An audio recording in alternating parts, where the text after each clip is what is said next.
It's a jam-packed weekend in Army sports. Hello, everyone. Zach Daly with your Black Knights weekend preview. We're going to get things started with the Army hockey team out in Colorado taking on their biggest rival, the Air Force Falcons, in two huge Atlantic hockey games as Army looks to push their way up the standings as conference play starts to wind down here in this season. Extremely hard-working team. They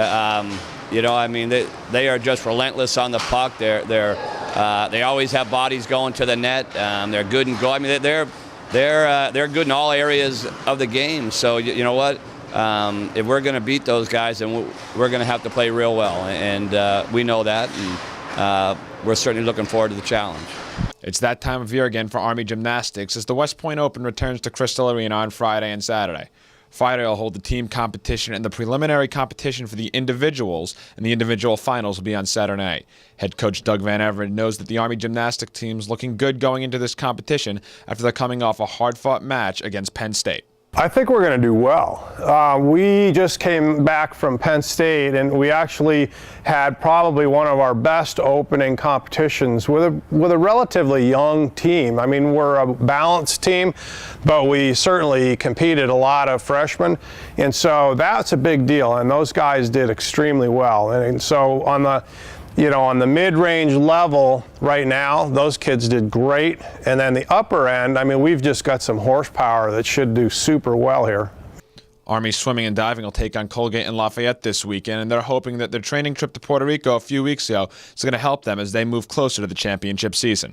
It develops the training base for the championship part of the season. It enables us to really be full-time athletes, to live, sleep, eat, drink. Swimming for 7 days is an amazing opportunity.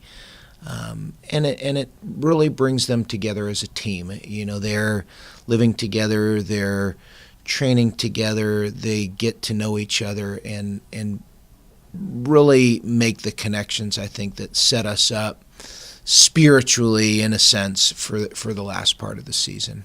Coming off a 67-53 win over the Crusaders of Holy Cross, the Army women's basketball team is going to look to make it 2 in a row when they take on a talented Bucknell Bison team Sunday at 2 p.m. in Christl Arena.